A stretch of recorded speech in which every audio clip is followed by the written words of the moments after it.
Om Vakratunda Mahakaya Suryakoti Samaprabha Nirvignam Kuru Me Deva Sarvakaryeshu Sarvada Saraswati Namastubhyam Varade Kamarupini Vidyarambham Karishyami Siddhir Bhavatu Me Sada Gurur Brahma Gurur Vishnu Gurur Devo Maheshwaraha Gurureva Param Brahma Tasmai Shri Gurave Namaha.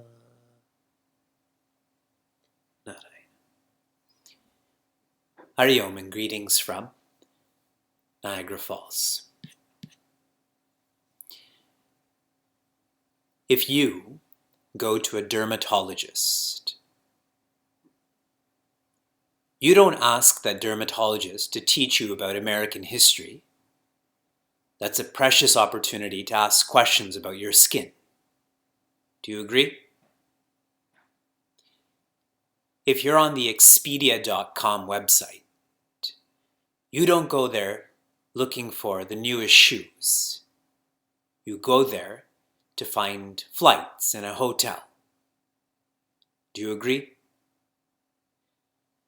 When you study the Shastra, when you study the scripture, why do you study the Shastra, the scripture?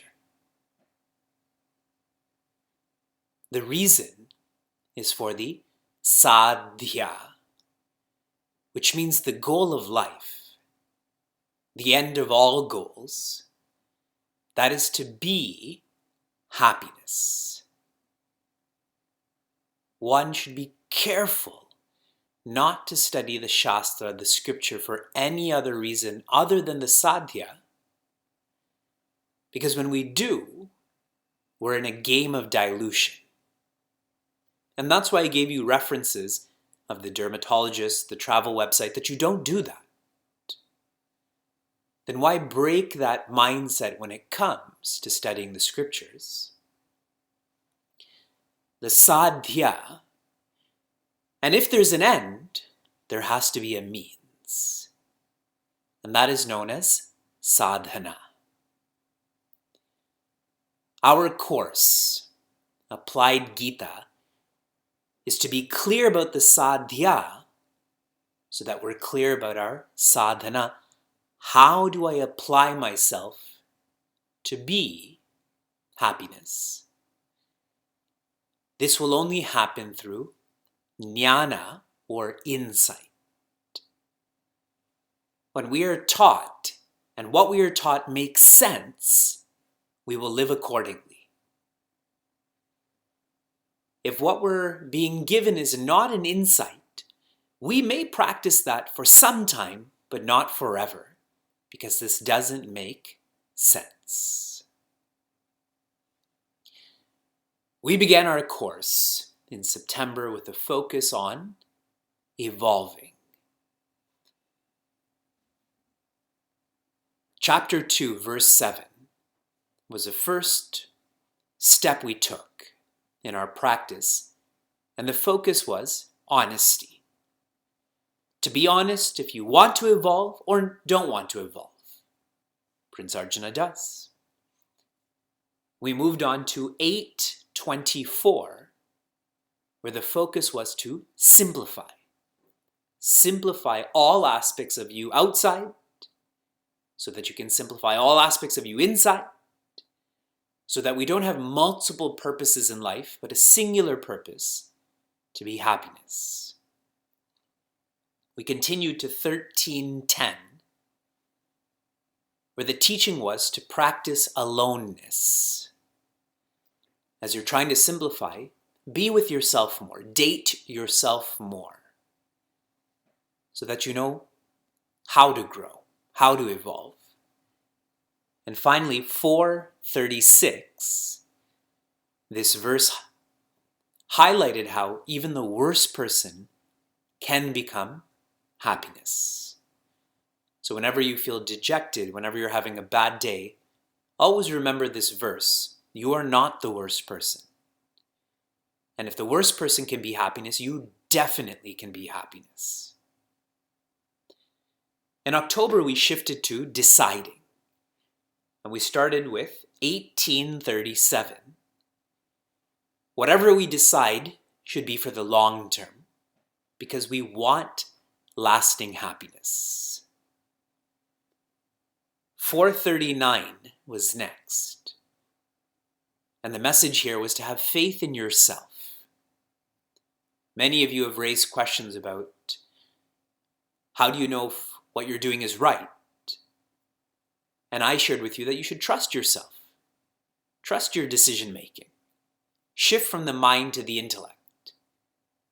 That was an underlying thought through the happiness series. 4:34. We need a reference when making decisions, especially for more difficult, subtler decisions. What would the wise do? What would those who are happy, what would they do? And for us to try to imitate that, follow that. And we completed deciding with 2:37, which was to try, make a decision, and learn from that decision. If you're right, keep doing it. If you're wrong, change. November, the focus is communicating. We started with 14:17. And this was on the gunas. Laziness, aggressiveness, calmness. When we know what's going on inside of our minds, we can adapt. When we know what's going on in others' minds, we can adapt. 17:15, specifics were given on how to speak. Satya, Hita, Priya. I added Mita from Srimad Bhagavatam. What we speak should be truthful, should be beneficial, should be beautiful, and should be measured. We shouldn't speak unnecessarily. This is an ideal way of communicating. We moved on to 3:21, a famous shloka in Bhagavad Gita that shows where there are leaders, there are followers. Where there are followers, there are leaders. And I gave you a percentage that in a typical setting, 5% of people emerge as leaders and 95% as followers. If you happen to be that leader in a setting, you have to be super responsible because those 95% are going to be following. And we completed communicating with 2:54, where Prince Arjuna asks Bhagavan Krishna, how does an enlightened person think, speak, sit, walk? And why we took up this verse, our aspiration should not be to communicate like a human, like a jiva, but to communicate like God, like Brahman. And the beauty of this is that communication goes past words then, past actions. It is a feeling. For the month of December, we are focusing on relating. This is a lovely focus. We've already covered this in our Vedanta and Mentors workshop. A mentor who can relate anything they say will be accepted by a student. And a mentor who can't relate, they can say what is best, but that will not be accepted. Yes? We begin with chapter 6, verse 9. And I'll give you the introduction to this verse. Chapter 6, the highlight, the basis is dhyana, or contemplation. And in the 8th verse, Bhagavan Krishna tells Prince Arjuna, someone who knows how to contemplate, for them, a handful of dirt, a stone, and a piece of gold functionally are different, but fundamentally are the same. And I think for everyone in our course, you already know that. That means you know how to contemplate, yes? That's not such a strong inference that you should flow with. So in the next verse, because Bhagavan Krishna knows Prince Arjuna is kind of rolling his eyes, so what?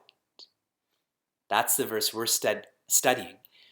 One who knows how to contemplate, they can relate, they can identify, they can work, they can live with all of the types of people that I'm now going to highlight.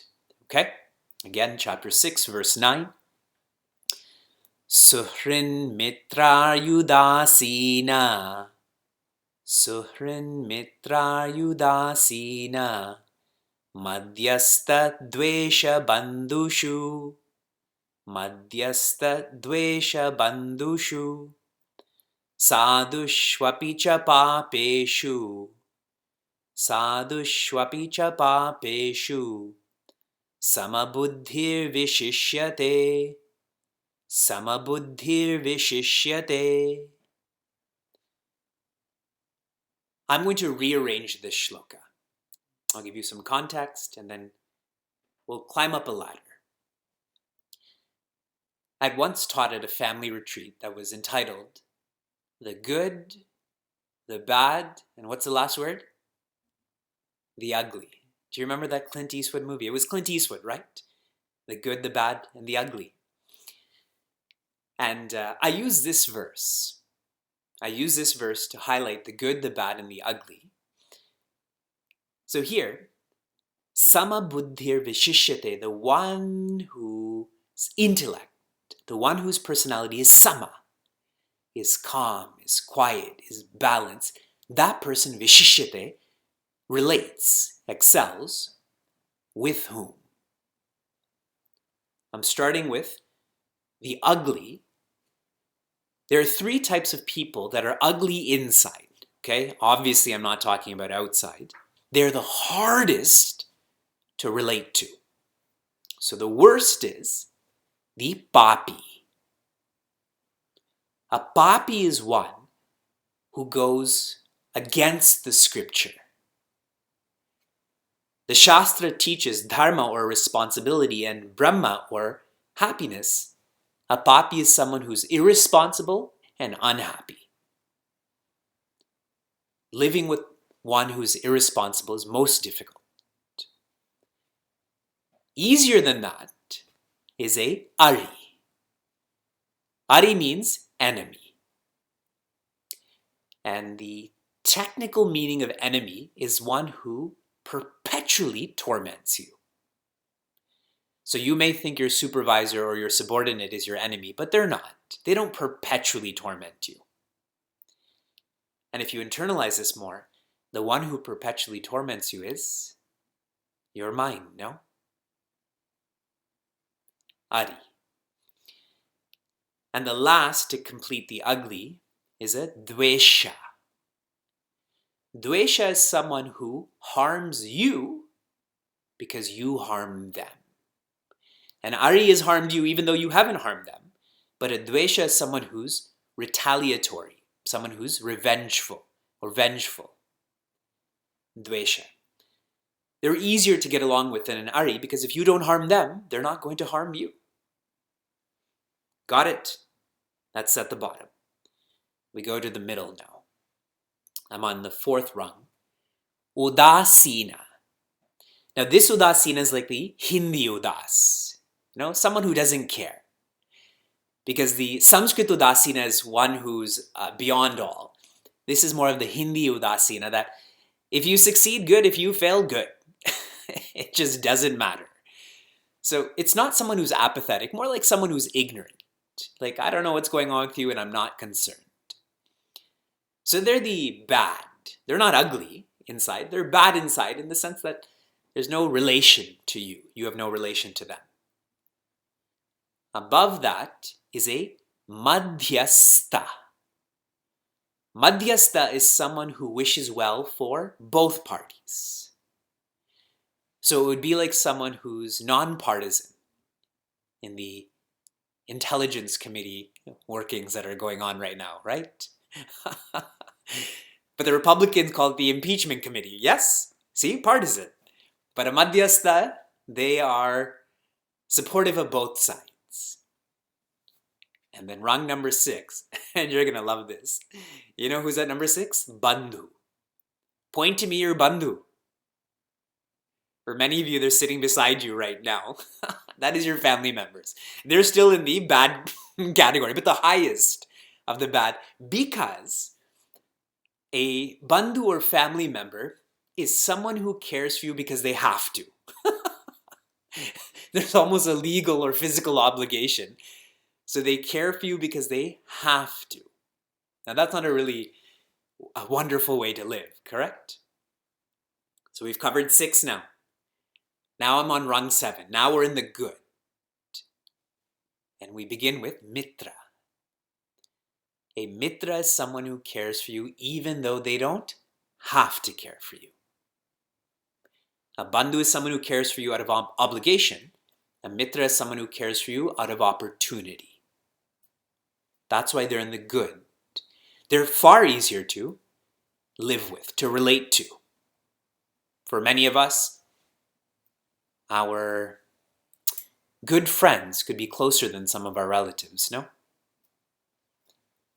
Number 8, even easier to get along with, is a suhrit. Suhrit means one who is large-hearted.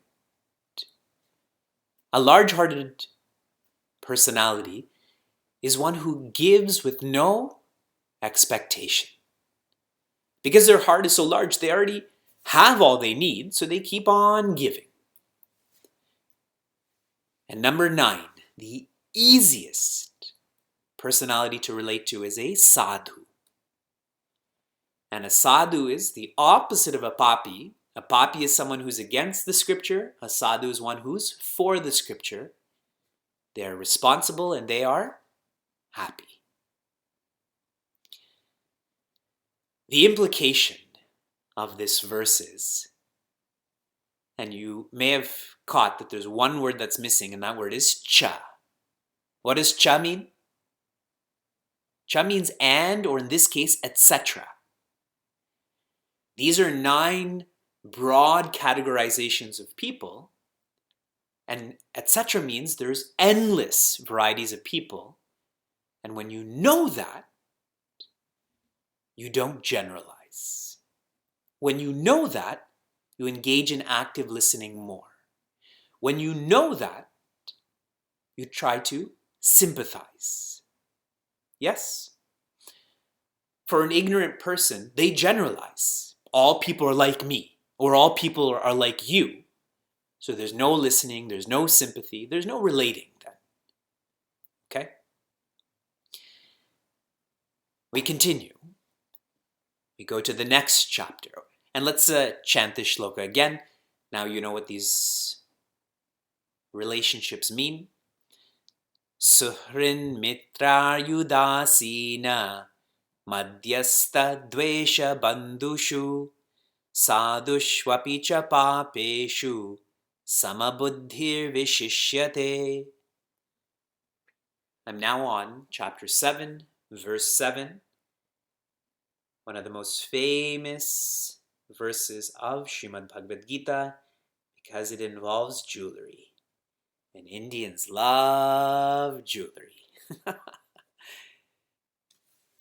Please repeat. Mattaf parataram nanyat. Mattaf parataram nanyat. Kinchidasti dhananjaya. Kinchidasti dhananjaya. Mai sarvamidam protam. Mai sarvamidam protam. Sutre manigana iva. Sutre manigana iva. How many of you have heard this verse before? Lots of you. Mattav parataram nanyat means, in reference to me, there is none that is higher. Now in Advaita Vedanta, whenever we say higher, show me another symbol that's equivalent to higher. Deeper. Okay? Spatially, higher does not mean deeper. But when it comes to self-development, if you go higher, that means you're going deeper also. Kinchid asti dhananjaya. Bhagavan is emphatic here. Kinchid asti means at all. There is nothing that is higher than me at all. It doesn't matter what reference you take. And so we should also feel whatever's coming, there is nothing that is deeper than what Bhagavan is about to say. And what does he call Prince Arjuna here? Calls him Dhananjaya. What does Dhananjaya mean? Shall I tell you the English form of Dhananjaya? Dan. Dan is a shortcut for Dhananjaya. It breaks my heart when people take this name Dhananjaya and call it Dan. When Raja Yudhishthira, as in his elder brother, he was trying to unify all of the chiefdoms into one kingdom, there was a sacrifice, there was a yajna where a horse was released, and wherever this horse went, freely, a wild horse, if it came onto my property, let's say, this quarter acre, if it came onto this property, I either have to fight Raja Yudhishthira or I have to surrender to Raja Yudhishthira. Okay? Now, who's the captain of Raja Yudhishthira's army? Prince Arjuna. So everyone just surrendered. And what he did was, so many of these leaders, they were hoarding their wealth. And when Prince Arjuna defeated them, all of that wealth was released into their own kingdom and beyond. See, the Pandavas were not greedy. They never hoarded wealth. They gave it back to the people because it's the people's taxes. It's the people's funds. That's why he's Dhananjaya, the one who's conquered greed, not the one who's conquered wealth in a literal way. Okay? So if your name is Dhananjaya, or Dan, think deeply about this. And if you know a Dan, you tell them what I just said. Mai sarvamidam protam. Sarva means all of this. Protam is fixed, is built, mai, on me. That is Bhagavan Krishna. And give us an example. Iva, sutre manigana. A sutra is a thread. And what is a manigana? A manigana is a pearl. Like pearls are connected on a thread, so too all this, and in our case specifically, all people are connected by God. Yes, everyone understood the literal meaning. Now, a quick question before I share how to practice this. Why is a pearl used? That's all Bhagavan could find. He couldn't find a diamond, couldn't find platinum or whatever jewels exist. He can create whatever he wants. For those who have diamonds, diamonds are typically see-through, yes? Can you see through a pearl? No. And back in the day, did they have artificial pearls? Were they grown in factories? All was natural. So we're like a pearl. We are natural, and we can't see what's inside of us. We can't see that thread.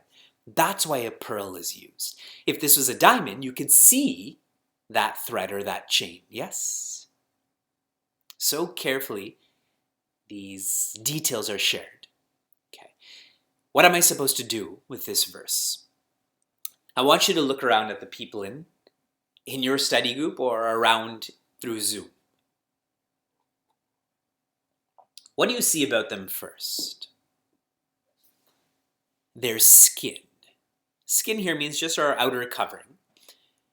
To practice this verse, when you see someone's skin, what you should be thinking about, or your insight is, they have come into your life for a purpose.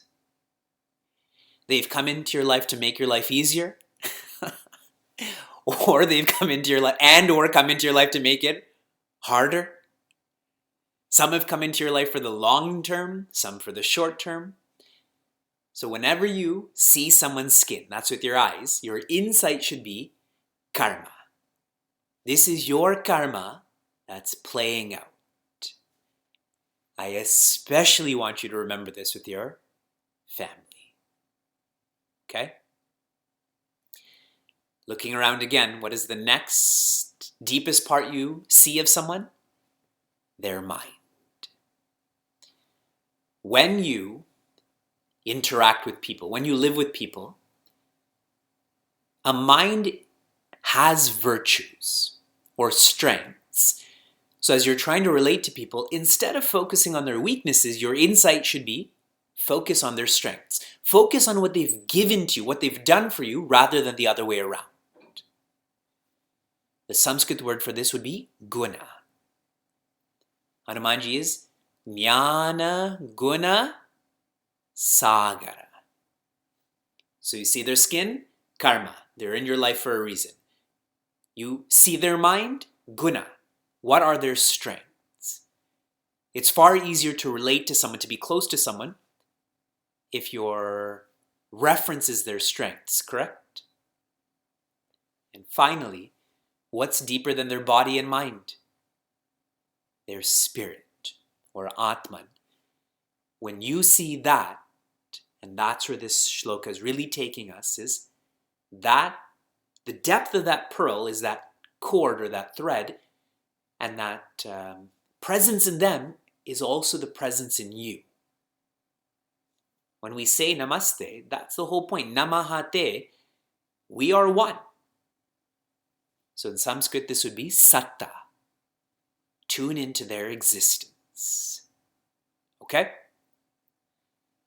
These are really lovely verses on how to relate with people, how not to be rajasic and tamasic with people. Let's chant this again. Mattaf parataram nanyat kinchidasti dhananjaya mai sarvamidam protam sutre manigana iva. The next time you have to buy jewelry, buy pearls. It'll remind you of this shloka, yes? We move to chapter 12, verse 15. And I really, really, really like the virtue that is highlighted here. 12:15. This whole chapter is awesome. For your reference, this is the shortest chapter in Bhagavad Gita. Chapter 15 and chapter 12 both have 20 shlokas. However, in chapter 12, all of the meters are shorter meters. In chapter 15, some of the meters are longer. This chapter is actually taught to kids to help them sleep. Like kids, 20 verses is not so much, that they would chant this helping them sleep. Now we have fancy lights and fancy sounds and so on. The original is this chapter. If you have trouble sleeping, memorize this chapter. And you're all great. You've already memorized all of the shlokas that we've studied, right? 12. Now I've added 2 more. Yes? Yasmano dvijate lokaha. Yasmano dvijate lokaha. Lokano dvijate chayaha. Lokano dvijate chayaha. Harsha marsha bhayodvegaihi. Harsha marsha bhayodvegaihi. Mukto yasacha me priyaha. Mukto yasacha me priyaha. Yasman no dvijate lokaha. The one who does not agitate the world. And similarly, loka no dvijate chayaha, the one who is not agitated by the world. That's the highlight of this verse for us. The one who does not agitate the world, meaning people. And the one who is not agitated by people. By show of hands, let's take the first part of this. Do you know someone who never agitates others? By show of hands, they simply do not agitate others. Okay, I don't see too many hands up. Do you know someone who's never agitated by others? Okay. It seems like more of you know someone who's not agitated by others, and perhaps it's harder not to agitate others. Okay? There is only one way not to agitate others. What do you think it is? Only one way not to agitate others. Never talk to them. Avoid them completely. Pay them. The answer is, what Swami Tejomayananda shared with us, is being responsible. Following Dharma. Those who are responsible, the only people they agitate is those who are irresponsible, correct? But generally, they don't agitate anyone. And a fine example of this is when you're driving in a defensive, responsible way, then you don't bother anyone, correct? But if you're texting and driving, if you're fatigued and driving, all of a sudden you're bothering everyone around you, correct? And the opposite is true too. How are you not bothered by people? They're so boring, annoying, dirty. How are you not bothered by people? Following Dharma. If you're so absorbed in your responsibilities, who cares if someone brushed their teeth or not? Who cares about someone's accent or not? No. That's the power of being responsible. Okay? Harsha, amarsha, bhayod vegaihi muktaha. The one who's free from, harsha means elation. Amarsha means depression. Bhaya means fear. Udvegaihi means agitation, like we studied. So the technicality behind this, whenever something comes into your life, like an iPhone 11. Yeah, that's the newest one, right? Did I tell you what phone I have? I have an iPhone 4, just for your reference. And it's so awesome because anyone who would try to take my iPhone 4, it would be more of a hassle for them, correct? They would be doing themselves a disservice by taking my phone. If you have an iPhone 11, so you know that elation, what's coming with it? Fear. Yes? Someone stealing it, you losing it, you dropping it. But if you never went into that elation, what's also not going to come? Fear. Yes? Amarsha means depression. and I don't mean this in a clinical way, it means being dejected, being sad. What comes with that? Being agitated. If I want that iPhone 11 and I get it, there's elation and fear, but what if you get it? It's Black Friday, it's the last phone, you get it, I go down, and then what am I thinking about? You. You got it. Or suppose Vyasa took too long to get ready. It's Vyasa's fault. I couldn't get in the car, I couldn't shop, so I keep being agitated by it.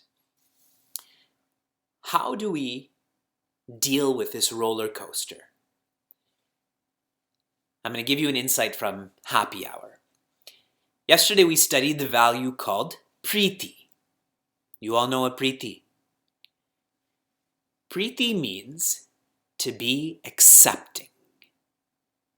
Sometimes people say Preeti means to be loving, and it does, but the preceding virtue to being loving is to be accepting. If you're accepting, two vices that start with A go away.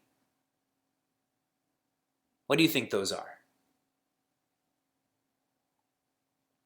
The one who is accepting is never annoyed. How many of you were annoyed today? Every one of you should have your hand up. Don't lie.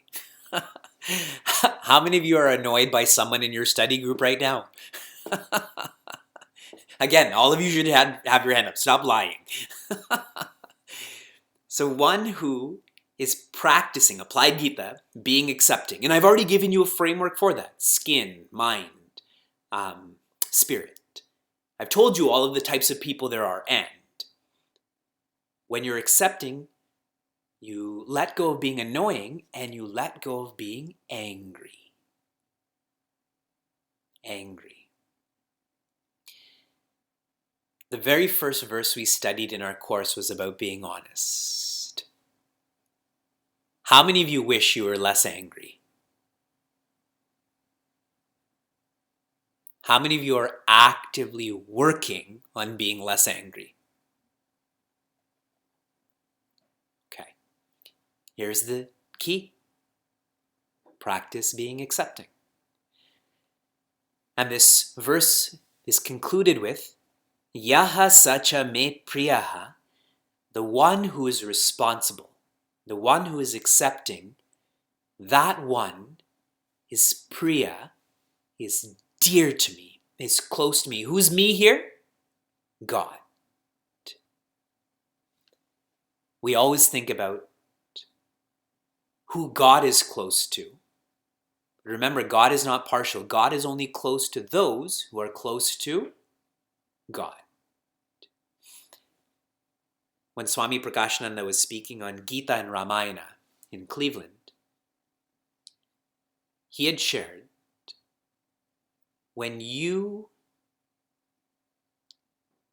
serve humanity, you do so with two hands, and Bhagavan provides all of the rest of the hands to do your work. See, if I'm serving one person, all I need is two hands. But if I'm serving 100,000 people, how many hands do I need? I need 200,000 hands. I have two. Where do the other 199,998 hands come from?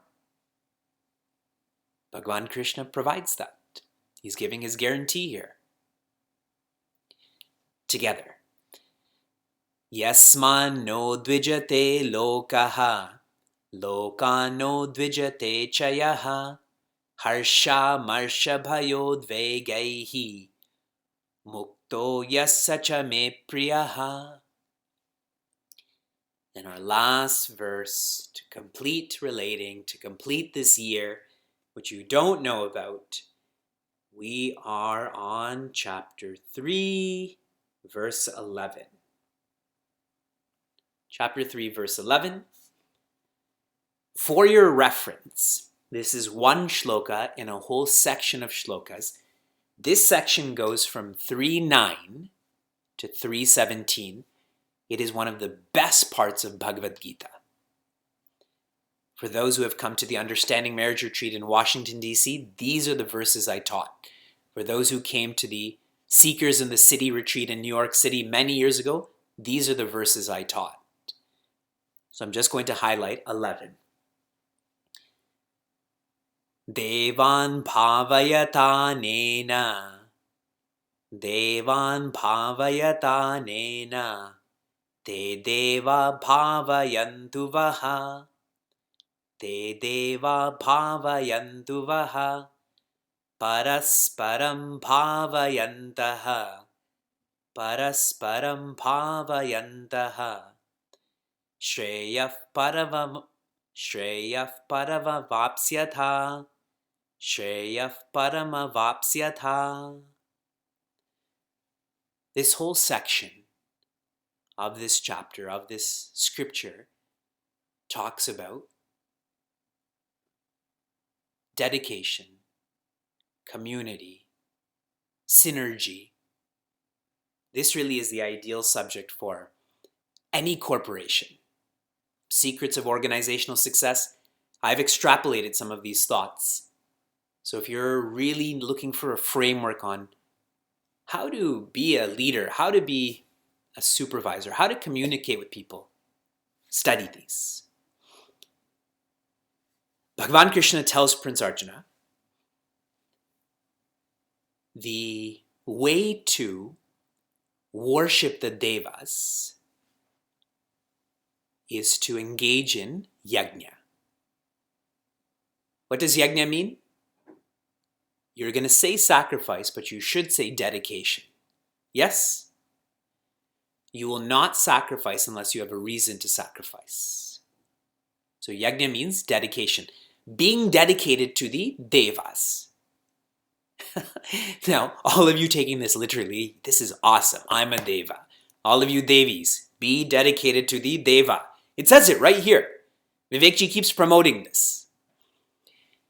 Deva here means this multiverse. Deva means creation. Deva means humanity. Be dedicated to humanity, and by doing so, humanity will nourish you, will support you. What can humanity give you?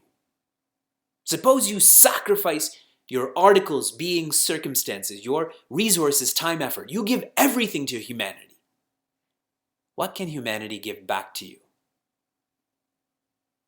Humanity can give you what you want and what you need, and that is happiness. When you're dedicated to humanity, you have to give up everything inside. Outside, you don't have to give up anything, but inside, that dependence, that projection has to be given up. And when you start to throw all of that out, you start to throw out the ego too. And you get happiness. Parasparam bhavayantaha. Parasparam means through cooperation. I always tell Vyasa that. I said, Vyasa, you have to cooperate with me. Vyasa, say cooperate. And he'll say it. He doesn't know what it means. He doesn't do it. But at least he's getting it in his vocabulary. This is cooperation. This is synergy. This is NATO. This is the United Nations. Shreyaha paramavapsyatha. By engaging in such dedication, you will be established in Shreya, you'll be established in Parama. Shreya means long-term, it means lasting, and Parama means, here, happiness. And so this is the final thought when it comes to relating to people. When you dedicate yourself to humanity, and please note, I'm not saying society, just one country. I'm not saying community, just an organization. I'm definitely not saying family, and I'm definitely not saying individuality.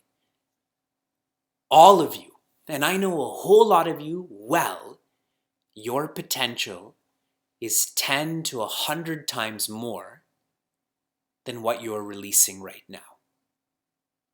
Because your comfort zone is family and community. When you engage in tapa, when you have these insights, you start to dedicate yourself to society and humanity, and community and family is included in that. By doing so, you grow up from being happy to being happiness. That is the Shreya, that is the Parama. Together, Devan bhavayatanena te deva bhavayantu vaha parasparam bhavayantaha Shreya paravam avapsyatha. Om